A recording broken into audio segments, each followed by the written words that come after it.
Once again, I want to welcome all our viewers to Nakuru County, county number 32. We're at the Sarova Woodlands Spa and Hotel. Now, in a little over 2 hours after midnight, the world will be marking the 2021 World AIDS Day, at least in Kenya, in regards to our time zone. And tonight, we want to have a very important conversation, 40 years on. Where is Kenya in regards to fighting HIV? What gains have been made, but also what are the challenges? Some very worrying statistics for you this evening. First of all, we are told that 54% of sexual violence is witnessed in girls aged 10 to 17. Those are 2021 statistics. The highest numbers are in some of our cosmopolitan areas, Nairobi, Nakuru, Kisumu, and Uasin Gishu, but also teen pregnancies. And I really want us to focus on that this evening as well. Some of the statistics that we have, 398,840 reported teen pregnancies. That was last year. And this year, so far, in terms of the numbers that we have, 274,510. Now, I know some of you might be thinking there's been a decline. That's great news. But stakeholders out there are saying it's not enough. More needs to be done to tackle this pandemic of teen pregnancies and, of course, ensure that we reduce new HIV infections by 2030, which is the vision. Now, we've got a most competent team of panelists, both here with me on stage and in the audience, that I want to let you know a bit about. And also that you can weigh in on this conversation. I'll be reading a lot of your feedback. 22422 is the SMS line, and the hashtag this evening is NEWSNIGHT. But there's another hashtag that's in regards to tomorrow. I'll be telling you about that as we continue. Let me introduce my guests who have joined us on the program this evening. I'll start from my far left there. We have Dr. Kariuki Gishuki, who's the CEC Health, Nakuru County. Daktari, thanks for making time for us this evening. Next to him, we have Reverend Mulinge Mutuse, who's joining us as well. He's the ambassador of an institution of religious leaders who are engaged with helping fight against HIV. He'll be telling us about his institution, the work they do, and his personal experience as well. Pastor, thanks for making time for us today.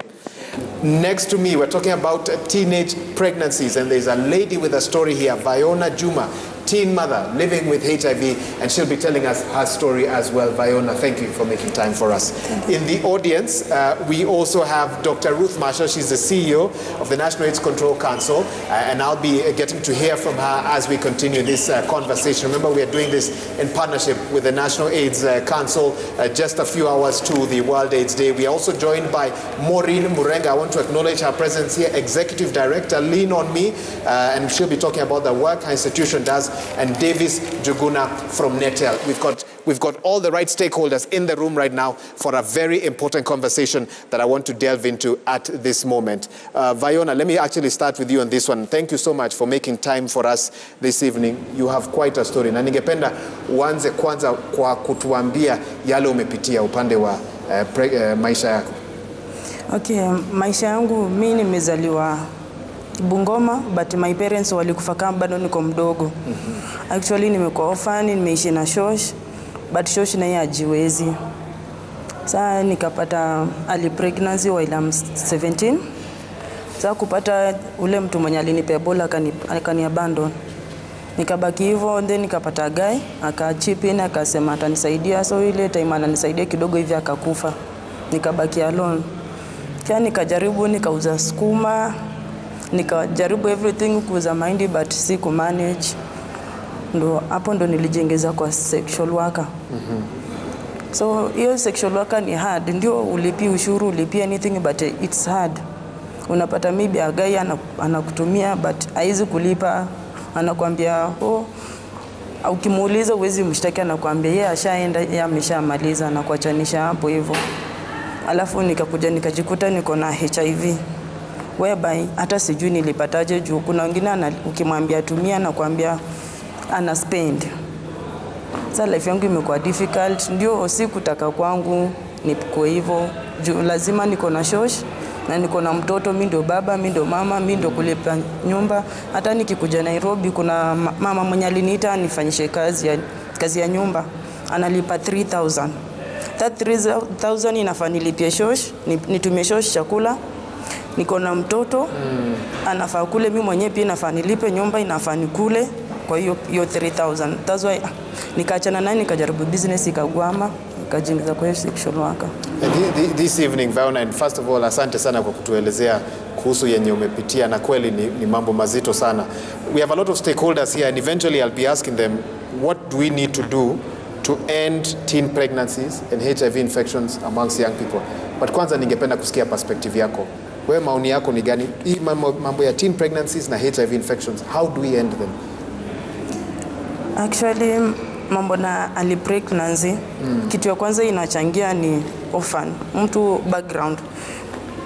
Hauna mother, hauna father, unaishi na shoshi mwenyewe hayuko well off. Poverty, shida number one. Yeah, poverty. Actually, number 2, school fees, education. Education maybe ndio hauna wazazi. Hakuna mwenye atakulipia school fees. Mostly, maybe mtu anaweza sema, what about maybe uncles, aunties. Nowadays, mtu anaangalia familia yake. Mtu akisha kufa ni hivyo. Mtu atakuja kwa matanga aseme, huyu mtoto mimi nitasimama naye hadi venye atasoma, but while venye matanga itaisha mtu ameenda hivyo, imeisha hivyo. Yeah. Wow, okay, very, very insightful, and I'm sure others in the audience watachangia tukiendelea kuongea. But Pastor, thanks so much for joining us, and a lot of people talk about how faith-based leaders need to be more involved in this conversation. But first, before we talk about the institution that you're a part of, what's your personal story? Sorry? Before we talk about the institution that you're ambassador for, what's your personal story as we count down to World AIDS Day?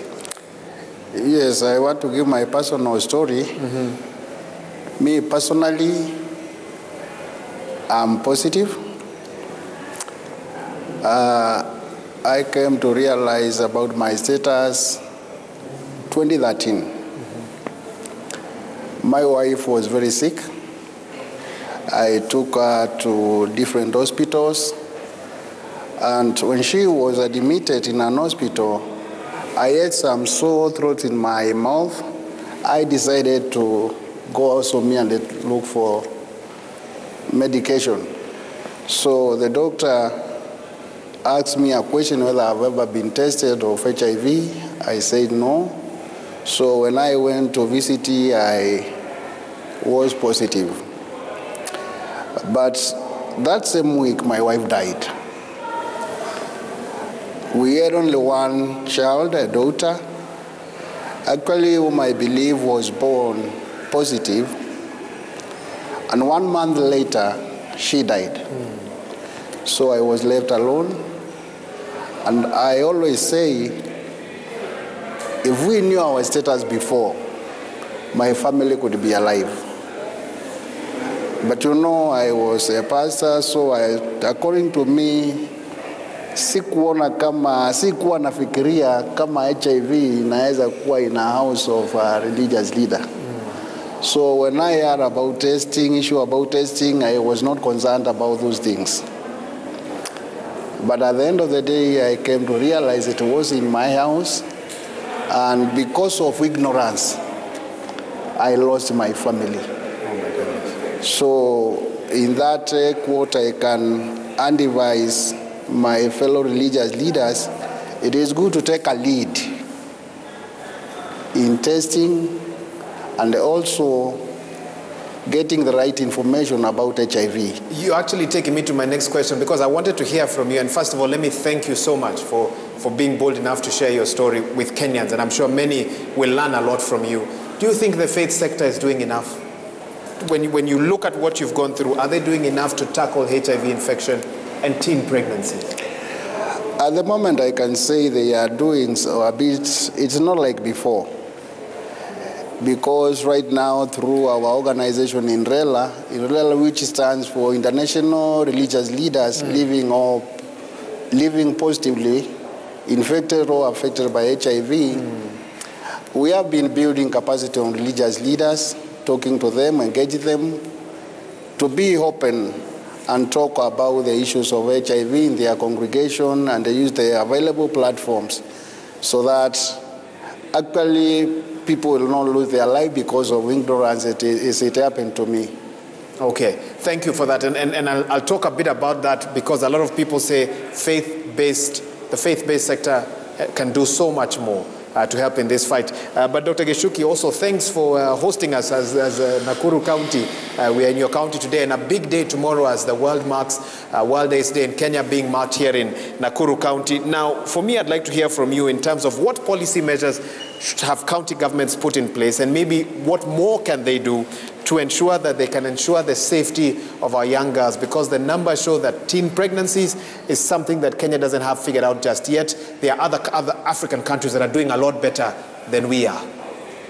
Thank you very much. Certainly, safety of our girls is a very huge problem, and it is multifaceted. It has many faces, which require to be looked at from all sides, socially, religious, government, and everybody else.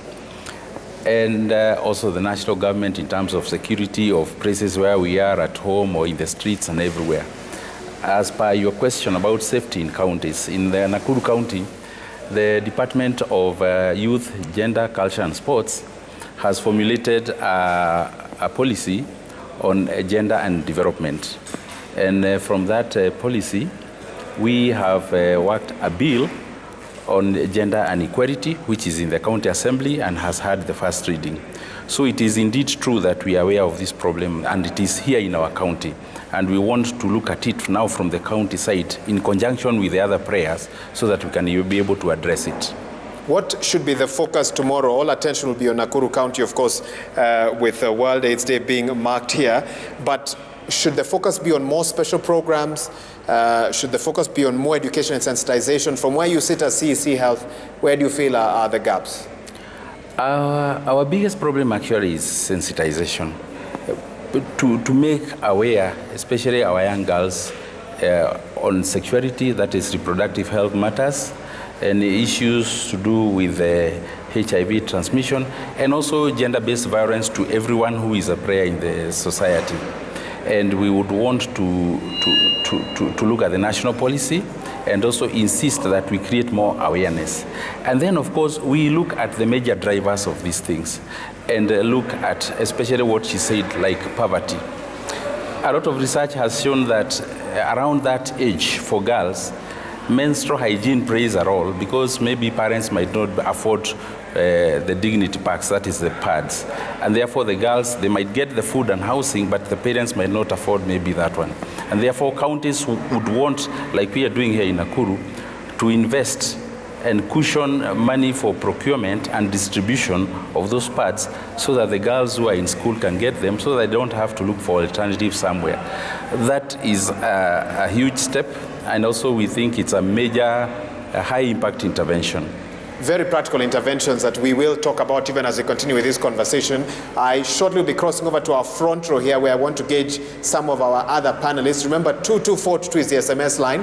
The hashtag is NEWSNIGHT. We've had some very real stories from some of our guests here, and really grateful that they're able to express themselves on the same. And of course, we've had the county perspective as well. But what are the numbers this evening, and why should Kenyans be paying attention? Dr. Ruth Masha, I want to hear your voice on this as the CEO of the National AIDS Control Council. We are getting reports that we have new high infections as well as teen pregnancies amongst young people. Where does the situation leave us? Where are we as a country this evening on the eve of World AIDS Day? Thank you very much, Maura. First of all, let me say that as a country, we've done quite some remarkable job. If we compare where we are today and where we were 2013, we have been able overall to reduce the number of HIV infection by 68%, actually 68.5%. And in addition to that, we've been able to increase the number of people living with HIV on treatment. But the challenge is that the progress is not fast enough. And we also missed the target that we set. We had set that we were going to reduce HIV infections by at least 75% by the year 2020. And this is in line with Vision 2030. And that would give us a pathway towards thinking of ending AIDS by 2030. So we have currently missed that target. And when we look at the challenge is that majority of the new HIV infections, actually around 75% of all the new HIV infections, are among younger people, younger adults, from the age of 34 going downwards. And that really presents a challenge. And if you go again and look at another cohort of where she's brought out the issue of especially girls 15 to 24, we get another proportion of around 42% of adult infection coming from that area. She did talk about some of the challenges, such as sex work, which she says that she has gone and she's in sex work because of her previous circumstances, and she finds herself today doing sex work and in addition also living with HIV. And that's really a real challenge, because in our data we know that sex workers are almost 5 times more likely to get HIV than people in the general population. And so in a nutshell, we've done well, but not good enough to celebrate. And that the fact that we have young people getting HIV is a challenge, because then what it means is that it's going to be very difficult for us to end this epidemic. We have people we are putting on treatment, but the numbers of new infections are outweighing the ones we are putting on treatment. It's the analogy of when you say you are actually mopping the floor when the tap is running. That's well, I think that example really explains where we are. Do you think we are leaving young people out of a conversation around a pandemic, around a disease that's really affecting them? Should we have more involvement of young people? Is that one possible solution? My perspective and that perspective of the council is that where we are at now, we have to do things different. And the question around the young people and their role in putting their voices or being heard of what actually they need. You cannot treat a young person today the way we treated a young person in the 1980s. So we cannot sit all of us and discuss what a young person needs if they are not on the table. So I think it is true that if we don't sit with her to hear her experiences, we don't sit with her to tell us what is the best way for us to address the challenges that she's currently going through, then all our interventions are going to be interventions that we think from a conference or from a boardroom. So I think there has to be a space for young people to sit with us, to be given the chance to have that agency to say, these are the things that are required. And one of the elements that we must confront as a society is the politics around what education our children need about reproductive health, about the life skills they need, and even about sex education. I think the discussion has been focusing on, are they old enough, rather than what do they need at the age where they are. Because when we start saying, are they old enough to learn, then we miss the point of what they need, and that is why they need to be at the center of the discussion. Okay, thank you for that. And Fiona, I'll give you a chance to respond. I'm sure you're hearing a lot of this, but I believe we have 2 microphones in our audience here, and I want to give maybe 2 people to give a chance to respond to what has been said so far and give their view. Sir, you have the microphone. I can give you the first chance just to give your thoughts on this topic today. Start by introducing yourself to us. Okay, I'm Rev James Kasoma from Nakuru Pastors Fellowship.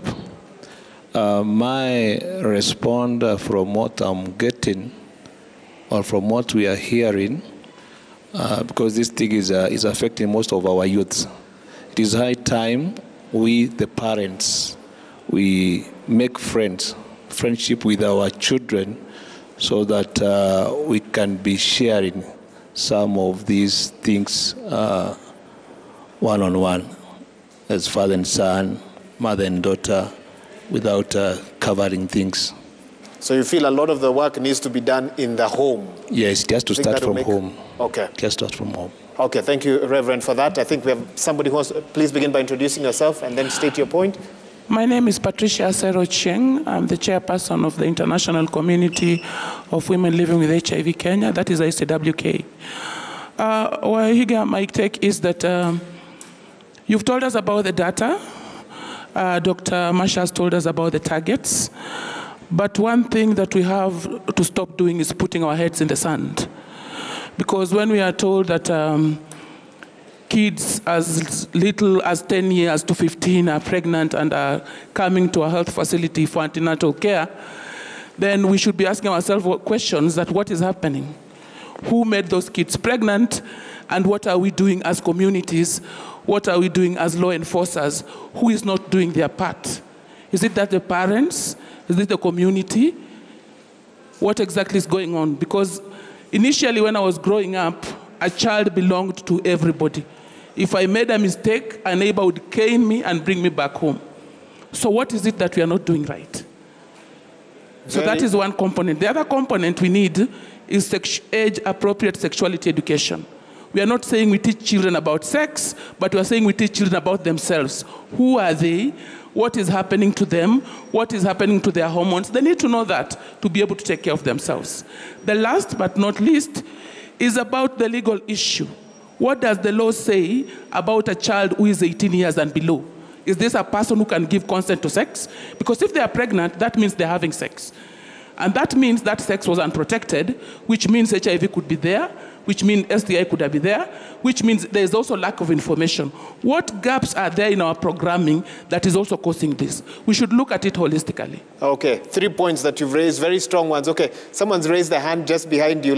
I need to get some responses here, but maybe we just get 1 point, and then I allow each of my panelists up front to say something to that. Please begin by introducing yourself. Okay. I'm Philip Jaquana. I work at Movement of Men Against AIDS in Kenya, and I work with men and boys. So I want to maybe raise 2 issues. One, I think at some point, and maybe just from what Patricia said, we used to have social safety nets. This social safety net used to take care of our children at that level. Then came in the issue of the legal issues, the children's right, and then came the issue of school, came the issues of religion and all those issues. Then the children were left in a dilemma. Parents are also working with their career, so children were pushed to school. Teachers do not know how to deal with them. They are pushed to churches.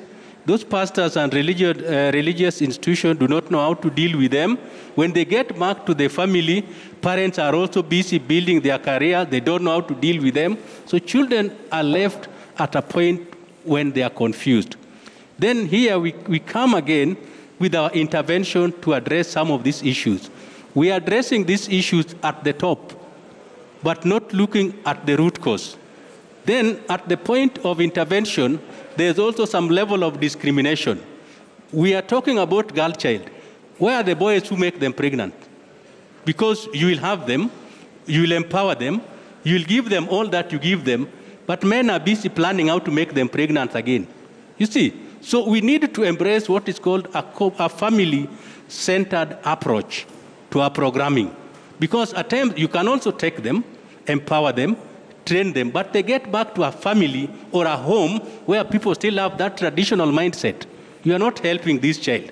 They are still getting back to an environment which is toxic, so we can be talking to them, but when they get back there, who supports them at that level if we want to achieve? So we must embrace family-centered approach to this programming, and we must bring everybody concerned on board. Otherwise, we might not achieve much. Thank you. Thank you. Two good points there. And also, Patricia, thank you for that. Doc, I'll give you a chance to respond to some of that. Okay. It needs to be short. Go ahead. We have another panel that we need to also bring on the table. Thank you very much. My name is Maureen Morenga. I'm the Executive Director for Lean On Me Foundation. We work with teenage mothers living with HIV. Mm-hmm. And I'll just say that being a teenager is hard. Being a pregnant teenager is hard. It's even worse when you're HIV positive. And some of I look at these things, they're all preventable. GBV is preventable, HIV is preventable, and teenage motherhood is also preventable. But when we hear about the statistics, and more so when we've had these conversations, we heard that it happened a lot during the time when kids were out of school and during the COVID season. So are we trying to say that our homes are unsafe for these girls? And so like Philip said, we try so much to address these things, to address the symptoms. We are not getting to the root causes. If the homes are unsafe enough for the girls to stay safe, What do we need to make our homes safer? And then we also try to prevent what is coming in one way. When we are talking about behavior, we focus on behavior. But we cannot look at the triple epidemic in a singular way. We need to address the behavioral factors. We also need to look at the structural factors. What are the barriers? When we talk about introducing age-appropriate sexuality education, to teach children what they are, what their bodies are, what they are for, and what they are not for, we get a lot of pushback because someone understands it differently. So I think the structures we have, which are our community gatekeepers, our religious leaders, and other political people, we need to really have a common language so that we are speaking in the same language and supporting. And then we have biomedical. We have not given the young people enough information to tell them that if you are coerced to have sex or if you are raped, there is services you can receive to prevent HIV, to prevent the pregnancy. So we need to really be very open, give information that is understandable, and also as a country have a focus, have a position. We don't want to be divided. When one faction is saying we need to talk about these things, another faction is saying those things are not appropriate for children. So I think we need to really strike a balance. And we treat this as an emergency, as an epidemic that needs to be addressed from the root. Thank you. Thank you, Maureen, for that. And indeed, the conversation that we're having today should be treated as an emergency. If you listen to the numbers, if you listen to the case studies that are being shared here today, we really do have a problem. Let me mention some of your feedback. Dear Odwori, you're asking, how has COVID-19 affected the war on HIV? Some of my guests will respond to that. Fantas Mutiga, you're tuning in from Embu. You say, I'm a biology teacher by profession. I feel that sex education should be included in our curriculum. Well, some would say that's a controversial angle. I'm sure some of my guests will speak to that. A proper campaign about HIV needs to be done.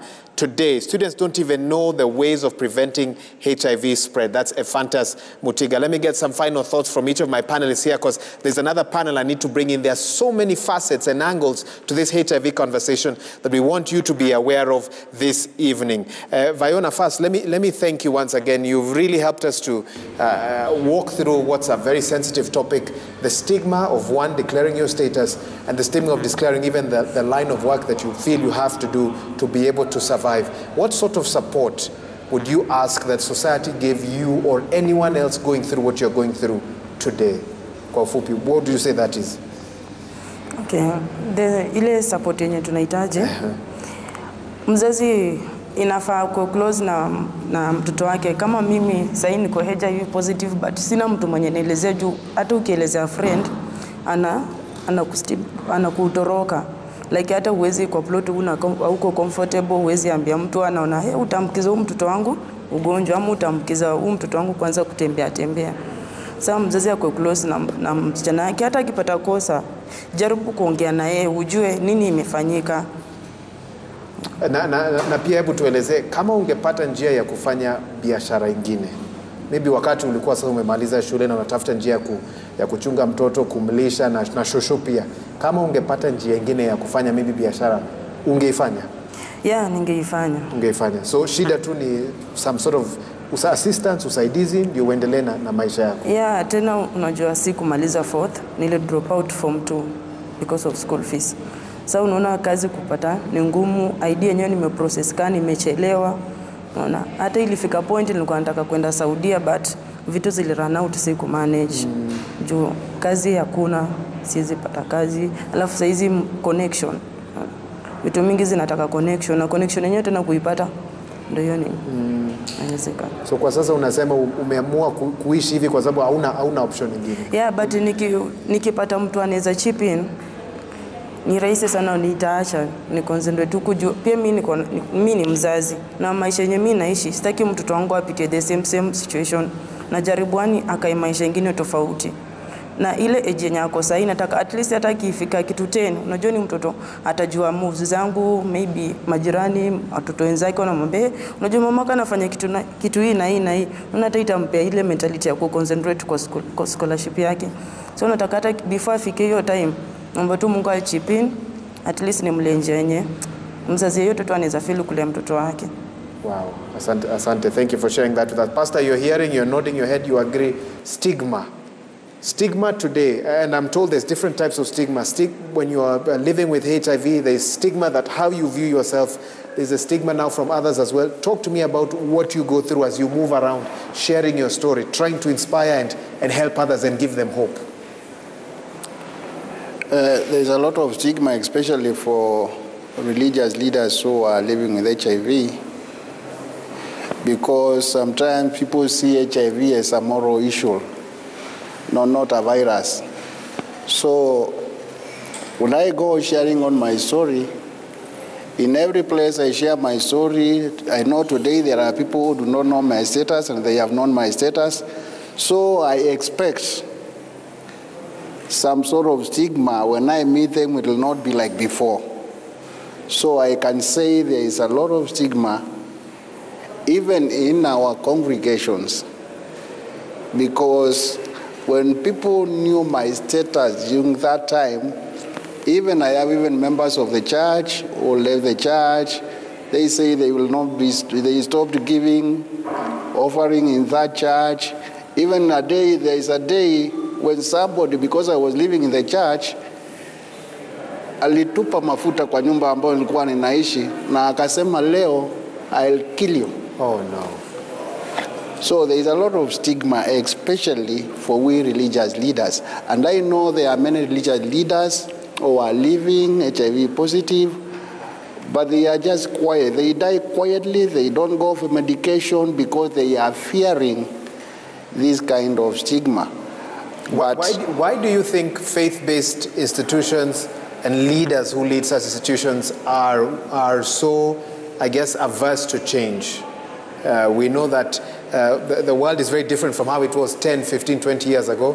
What do you think is the main challenge that makes it maybe difficult for many more faith leaders like yourself to come to such platforms and have such conversations? I think it's because of their faith. You know, in Kenya we have freedom of worship and every organization has their own doctrines. And because of that, there are some religious leaders ambao naweza sema actually kile kinawasababisha kuja kwa platform kama hizi. Unajua kuna ule utakatifu, mtu anasikia mimi ni mtakatifu, vitu kama hizi ni vitu chafu, sifai kujiinvolve na hizi vitu. But this is what is in the society, even in our congregations.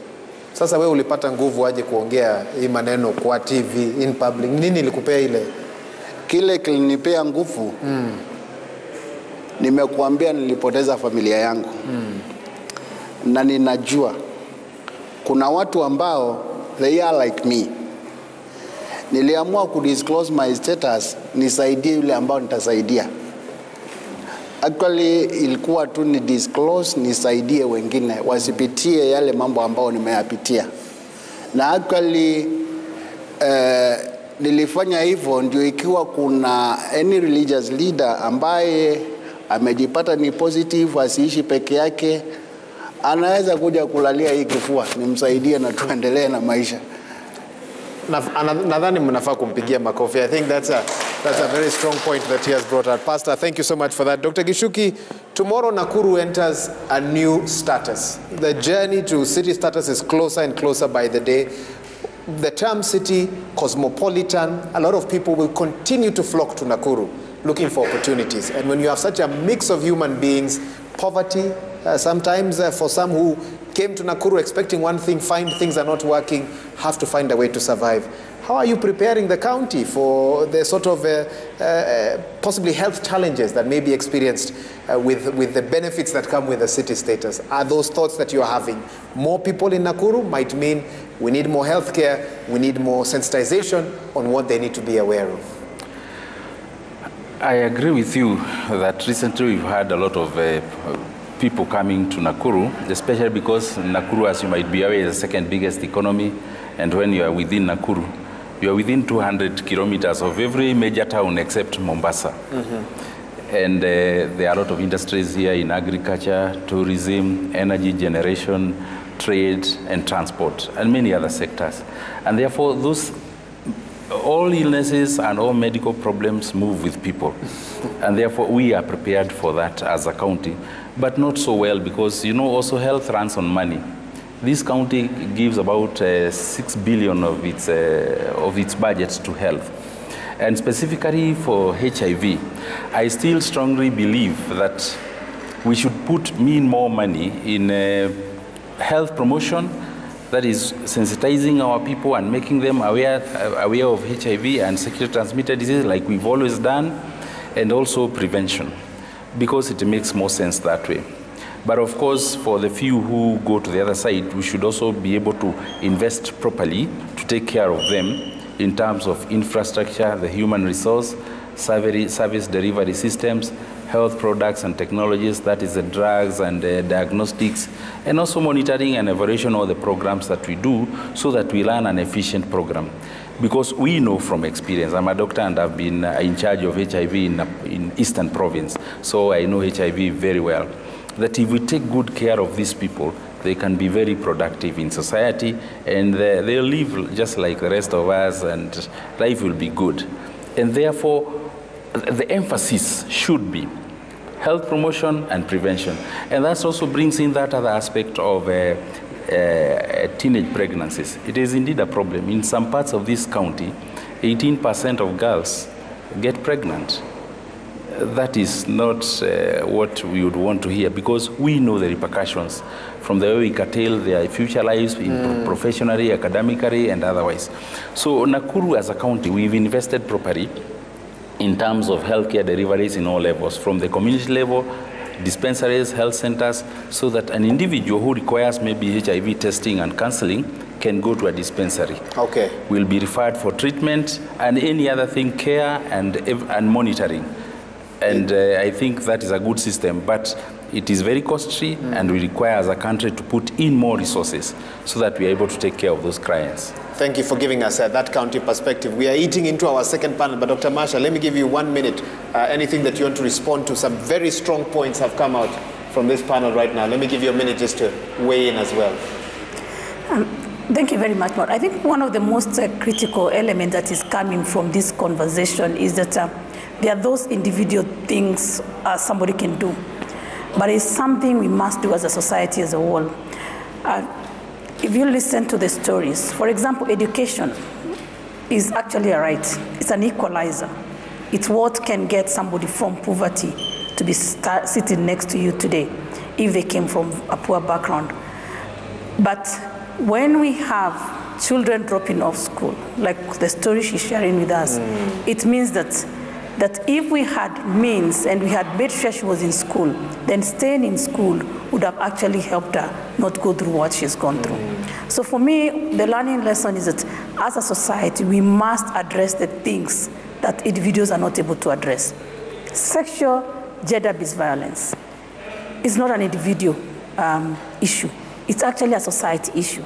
So you have to make sure that while we are tackling what you're saying, behavior change, what you're saying somebody can do, we also tackle what the other things that are within the environment that then prevent that person from being able to also remain HIV-free if they're negative. The other element that comes out very strongly is that, and also with the emergence of COVID-19, is that we must really address stigma. And I want to thank the members of this panel that have really come out strongly, especially the pastor here who is saying about stigma. Because stigma is actually the real challenge. If there was no stigma today, anybody would walk into any facility, know their HIV status, and they get treatment. He actually tells us that if he had never delayed testing, today would be having his wife with him and his child. And so delay in testing or diagnosis of HIV is actually an element of stigma that also sometimes lack of knowledge, but stigma is very key because by the time you're making the decision, you're also thinking about what if it is positive? who is going to be with me in this journey? And that is the most important thing. So I think as we celebrate the World AIDS Day, we also want to congratulate people like the pastor here and many other people who over the years volunteered their stories to share with many of us so that we can take action. I think for me, we owe them, because it is through their stories that most of us have been educated, those who have not been able to get information elsewhere. And it is why, the reason why, even as we celebrate the World AIDS Day, the first thing the day was set aside to do was actually to appreciate the role that people living with HIV have played, even for those who do not think it is their problem. Secondly, is that I think all of us here, you know somebody you've lost due to AIDS-related illnesses. So we do remember them. And we remember them to allow us to think about the way we treat people today. And that is for that reason that we then recommit ourselves, so that as individuals, as a country, as government, as any partner, that we can be able to do things differently. I don't think that 37 years down the road, we could be talking about stigma the same way we are talking about it today. Thank you. Thank you, Dr. Masha, for that. And we'll be hearing more from her on the other side of this break. Too many tweets, can't read all of them. Omolo Roger Shamar, you say, one of the contributing factors for teen pregnancies is lack of access to adolescent-friendly, gender-responsive information and services. You're using the hashtag NEWSNIGHT. Keep using that so I can track this conversation. Someone else here says there's a need for economic interventions, especially to end teen pregnancies. We need to engage young men, not just focus on girls. We need to treat that gap, okay? And Jerry Otho, you asking, what's the role of international bodies in the fight against HIV? Elizabeth Omondi is thanking us for being inclusive by having a youth as a panelist, and also for having a sign language interpreter to make sure the views reach all Kenyans. Thank you so much for that. At this time, I'm going to allow my panelists to leave the stage. We'll take a short break. When we come back, we're going to get deeper into the conversation. This has been Vayona Juma, teen mother living with HIV. Thank you so much for sharing your experiences with us. We've also had Pastor Mulinge Mutuse, who's an ambassador for an institution that really champions for religious leaders to get more involved in having this conversation around HIV and how they can sensitize their congregation on the same. Thank you, Pastor. Together with Dr. Kariuki Gishuki, CEC Health, Nakuru County, our host today. And of course, tomorrow, all roads will be leading to Nakuru as the world marks World AIDS Day. On the other side, when we come back, we'll have Joyce Adhiambo, a community champion for HIV and STIs, also a researcher and also a sex worker. She wants to share her story here on the program. We'll be joined by Professor Lukoya Twoli. He's the chair of the Mathare Hospital Board. It's a high-level panel. We'll have Dr. Rose Wafula, head NASCOP. Also hearing from her, Antonio Odhiambo, a social behavior change expert, and Angeline Separo, who's the chair of the National AIDS Control Council. It's a conversation you don't want to miss. We've got a lot to talk about, but we'll make sure we do it in as little time as possible to get as much as we can out of this conversation. You're watching NEWSNIGHT live from county number 32. We'll be right back after this short break.